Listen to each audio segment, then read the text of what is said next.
The book of Nehemiah was written by Ezra and Nehemiah. This book tells the story of the return exile to Jerusalem and rebuilding of Jerusalem's walls, and also encourages the people to remain faithful to God. It also teaches us the important subject like dependence on prayer,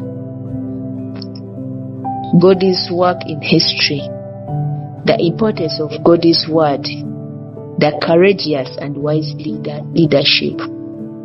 In the book of Nehemiah chapter 1 from verse 1 to verse 11, it shows Nehemiah's burden and prayers. Some people prefer not to know what is going on around them to avoid being obligated to do something, while others, even when they know, will not take the matter to heart as long as it is not directly affecting them. Nehemiah was of different disposition.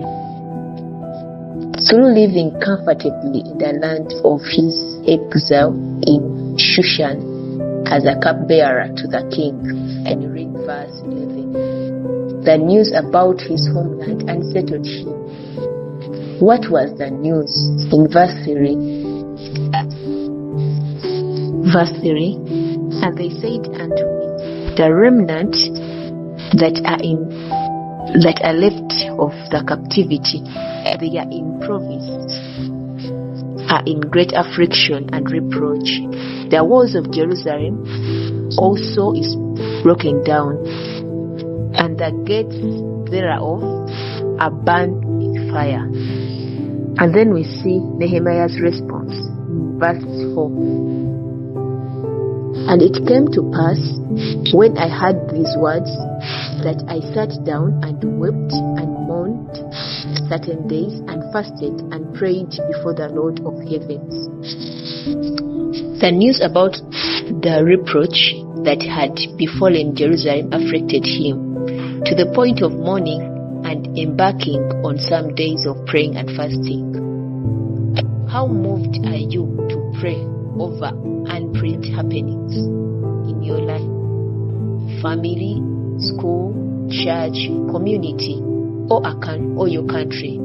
God expects us to intercede on the situations that are contrary to his will. And take a note of the book of Nehemiah. His intercession was written by Ezra and Nehemiah. Following Nehemiah's this book tells the story of the return exile to Jerusalem and rebuilding of Jerusalem's walls, and also encourages the people to remain faithful to God. It also teaches us the important subject like dependence on prayer, God's work in history,